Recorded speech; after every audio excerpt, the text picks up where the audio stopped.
se fond dans le décor. Les animaux marins ont donc adapté le pointillisme à leurs besoins sociaux. Ils utilisent les couleurs pour transmettre des messages qui ne peuvent être interceptés que par un interlocuteur tout proche.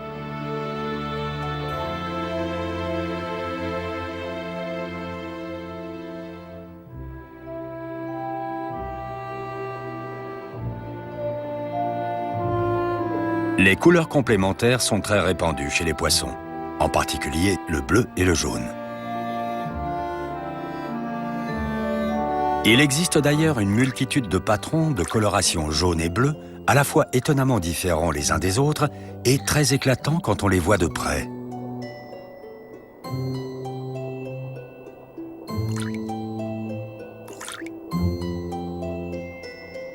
Pourtant, il suffit de s'éloigner de quelques dizaines de centimètres pour ne plus les distinguer. Grâce à ce tour de passe-passe sophistiqué, les poissons peuvent s'égosiller, tout en chuchotant.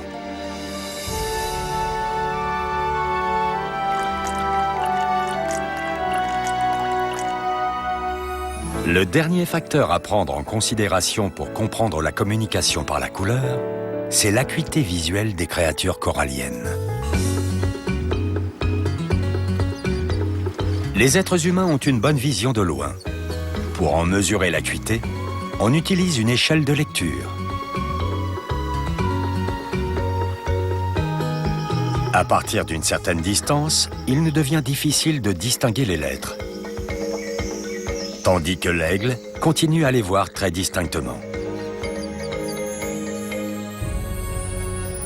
Sous l'eau, l'absorption et la dispersion de la lumière limitent fortement la distance à laquelle une tâche peut être accomplie. D'après les scientifiques, l'acuité visuelle des poissons se situe entre 2 et 10 mètres. Et même à cette distance, beaucoup d'objets semblent flous.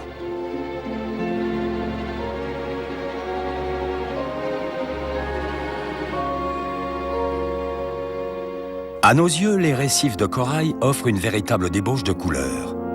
Mais l'acuité visuelle des poissons coralliens et leur recours au pointillisme, au camouflage disruptif et à un choix subtil de couleurs complémentaires semblent indiquer qu'ils perçoivent leur environnement d'une toute autre manière.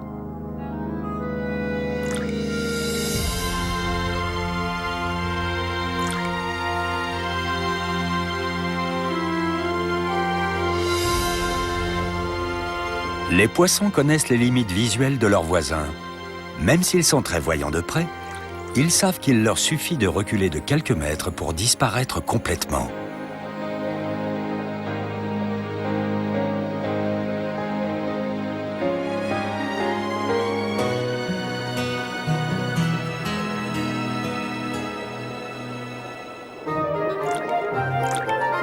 Dans cette métropole grouillante d'activité, il n'est pas toujours facile d'interpeller un ami.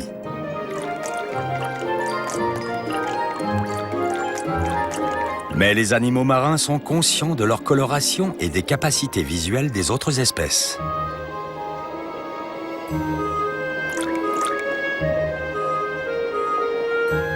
Que ce soit face à un ami, un partenaire sexuel ou un rival, ils analysent la situation et se servent de leur pigmentation pour attirer l'attention ou la détourner, selon ce qu'ils ont à dire. Pour survivre, il faut être capable de se mettre à la place d'un prédateur.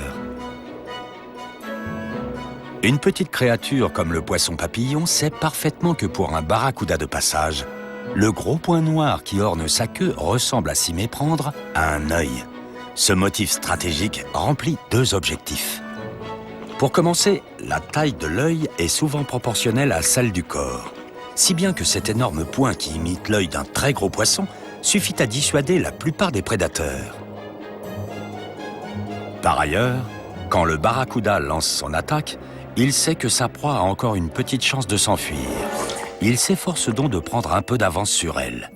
Le poisson papillon utilise son faux œil pour lancer son poursuivant dans une direction, avant de s'éloigner prestement dans le sens contraire.